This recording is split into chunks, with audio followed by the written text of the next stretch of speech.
പരാമർശമാണ് UDF ആയുധമാക്കുന്നത്. K C. വേണുഗോപാലിന്റെ ക്ഷേമ പെൻഷനെ കുറിച്ചുള്ള പ്രസംഗവും LDFും പ്രചാരണ വിഷയമാക്കുന്നുണ്ട്. തെരഞ്ഞെടുപ്പിൽ ചിഹ്നം ലഭിച്ചതോടെ പ്രചാരണത്തിൽ സജീവമാവുകയാണ് PV അൻവർ. വിപിൻ സി വിജയനാണ് മലപ്പുറത്ത് നിന്ന് വിവരങ്ങളുമായി ചേരുന്നത്. വിപിൻ, ഈ പലതരത്തിലുള്ള ആരോപണ പ്രത്യാരോപണങ്ങളിലൂടെ അങ്ങനെ പോവുകയാണ്.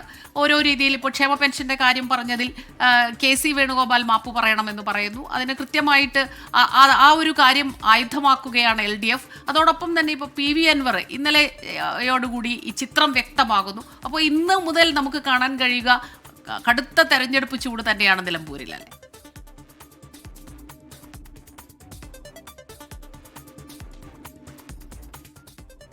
ഇനി 13 ദിവസം മാത്രമാണ് നിലമ്പൂർ പോളിംഗ് ബൂത്തിലേക്ക് പോകാനുള്ളത്. ഇനിയുള്ള ദിവസങ്ങളിൽ സ്റ്റാർ ക്യാമ്പയിനർമാർ എല്ലാവരും എത്തും. കാരണം 3 ദിവസം മണ്ഡലത്തിലെ എല്ലാ പഞ്ചായത്തുകളിലും നടക്കുന്ന റാലികളിൽ മുഖ്യമന്ത്രി പിണറായി വിജയൻ പങ്കെടുക്കും. ഒപ്പം തന്നെ പ്രിയങ്ക ഗാന്ധി തന്നെ മണ്ഡലത്തിലേക്ക് എത്തുമെന്നാണ് അറിയുന്നത്. ഇന്നലെ NDAയുടെ കൺവെൻഷൻ ഉദ്ഘാടനം ചെയ്ത് സുരേഷ് ഗോപിയാണ്. അതോടുകൂടി NDAയുടെ ക്യാമ്പ് ഒന്ന് ആകെ ഉണർന്നിട്ടുണ്ട്. ഒരു തണുപ്പ് മട്ടിലായിരുന്നു, അതൊന്ന് ആകെ ഉണർന്നിട്ടുണ്ട്. ഈ പറഞ്ഞതുപോലെ തന്നെ 2 വിഷയങ്ങളിൽ ആണ് ഇപ്പോൾ നിലമ്പൂർ ഉപതെരഞ്ഞെടുപ്പ് നിൽക്കുന്നത്. അത് ഒന്ന് കെ.സി. വേണുഗോപാൽ ഈ ക്ഷേമ പെൻഷനുമായി നടത്തിയ പരാമർശമാണ്. അത് ഈ തിരഞ്ഞെടുപ്പ് കാലത്ത് നൽകുന്ന ഒരു കൈക്കൂലിയാണ് എന്നുള്ള പരാമർശമാണ് ഇപ്പോൾ LDF ഏറ്റെടുത്തിരിക്കുന്നത്. ഇന്ന് ഈ പെൻഷൻ ഗുണഭോക്താക്കളുടെ ഒരു കൂട്ടായ്മ നടക്കും. അത് പോളിറ്റ് ബ്യൂറോ അംഗം A. വിജയരാഘവനാണ് ഉദ്ഘാടനം ചെയ്യുന്നത്.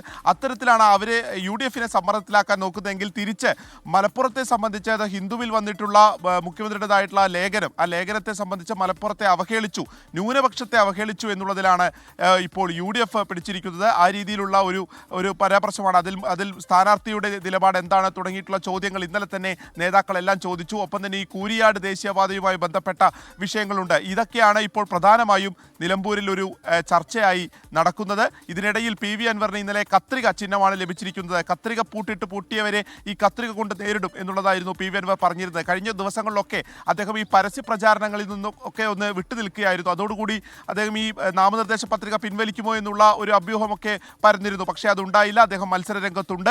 അപ്പോൾ കത്രികയുമായി അദ്ദേഹം ഇന്ന് സജീവമായിട്ടുള്ള ഒരു പ്രചാരണത്തിലേക്ക് ഇറങ്ങും എന്നുള്ളത് തന്നെയാണ് കരുതേണ്ടത്. നാളെ പെരുന്നാളാണ്. അപ്പോൾ പെരുന്നാളിൻ്റെ തലേ ദിവസമായി ഇന്ന് അനുഷ്ഠാനങ്ങളൊക്കെ ഉള്ളതുകൊണ്ട് തന്നെ സ്ഥാനാർത്ഥികൾ ഇന്നിപ്പോൾ ആര്യടൻ ഷൗക്കത്തിൻ്റെ പര്യടനമില്ല. M. സ്വരാജ് ചുങ്കത്തറയിലും എടക്കരയിലുമായിട്ടൊക്കെയുണ്ട്. NDA സ്ഥാനാർത്ഥിയും ഇന്ന് പ്രചാരണമുണ്ട്. അപ്പോൾ ഇന്ന് മൊത്തത്തിലൊരു ശാന്തതയുണ്ടാകും എന്നുള്ളതാണ് കരുതുന്നത്. പെരുന്നാൾ കഴിയുന്നതോടുകൂടി തന്നെ വളരെ സജീവമായിട്ട് നിലമ്പൂർ ഉപതെരഞ്ഞെടുപ്പ് മാറും. അതിൻ്റെ ചൂട്, അതിൻ്റെ ഒരു പീക്കിലേക്ക് ആ വാക്പോരൊക്കെ എത്തും എന്നുള്ളത് തന്നെ പ്രതീക്ഷിക്കണം. സ്മിത റീജിത്ത്. ശരി, വിപിൻ സി വിജയൻ നിലമ്പൂരിൽ നിന്ന് അവിടെയുള്ള തെരഞ്ഞെടുപ്പ് ചൂടിന്റെ വിശദാംശങ്ങൾ പങ്കുവെക്കുകയായിരുന്നു. വലിയ പ്രതീക്ഷയിൽ പ്രചാരണം മുന്നോട്ട് കൊണ്ടുപോവുകയാണ് മുന്നണികൾ. അതിനിടയിൽ തന്നെ അതിശക്തമായ രാഷ്ട്രീയ ആരോപണങ്ങൾ, വാക്പോരൊക്കെ പ്രതികരണങ്ങളിലും പ്രചാരണ രംഗത്തുമൊക്കെ നമുക്ക് കാണാൻ കഴിയുന്നുണ്ട്. വിപിൻ സി വിജയൻ വിശദാംശങ്ങൾ പങ്കുവെക്കുകയായിരുന്നു. ട്രംപ് മസ്ക് പോര് രൂക്ഷമാവുകയാണ്. US പ്രസിഡന്റ് ഡൊണാൾഡ് ട്രംപിനെ